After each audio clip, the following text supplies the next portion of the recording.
I tre minorenni denunciati dopo la violenta aggressione alla cinquantenne in condizioni gravi, ricoverata all'ospedale San Giovanni di Dio di Agrigento, sono stati accusati di rapina e da questa mattina è stata formalizzata l'accusa di tentato omicidio, accusa gravissima.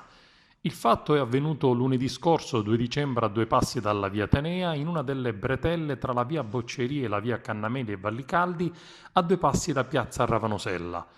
La donna è stata rapinata dopo un incontro avvenuto con i giovani, non è chiaro cosa abbiano rubato i tre minorenni prima di aggredirla pesantemente. La cinquantenne è rimasta ricoverata all'ospedale San Giovanni di Dio e le sue condizioni restano gravi ma stabili.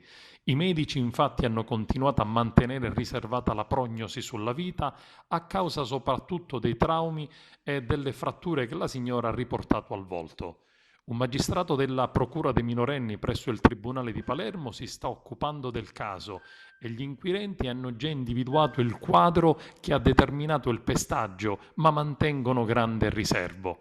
La donna verrà ascoltata quando sarà fuori pericolo e le sue dichiarazioni contribuiranno a fare chiarezza su cosa sia effettivamente accaduto e cosa abbia provocato la terribile aggressione.